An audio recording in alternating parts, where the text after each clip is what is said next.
From a hospital room to a home of my own. This is my story of finding independence. When I was 19, I spent a year in the hospital. That year was the start of my path to independence. High school exams, living away from home, getting a job, and eventually getting married. I rarely contacted my family and never felt homesick. My mom was straightforward and didn't show much emotion. I believed our hearts were connected even without constant contact.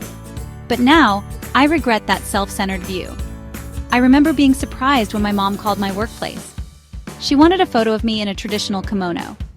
At 23, I returned home for the first time in a long while. In the photo studio, I wore a red and black kimono. My mom watched, beaming with pride. She cherished that photo, calling it her treasure.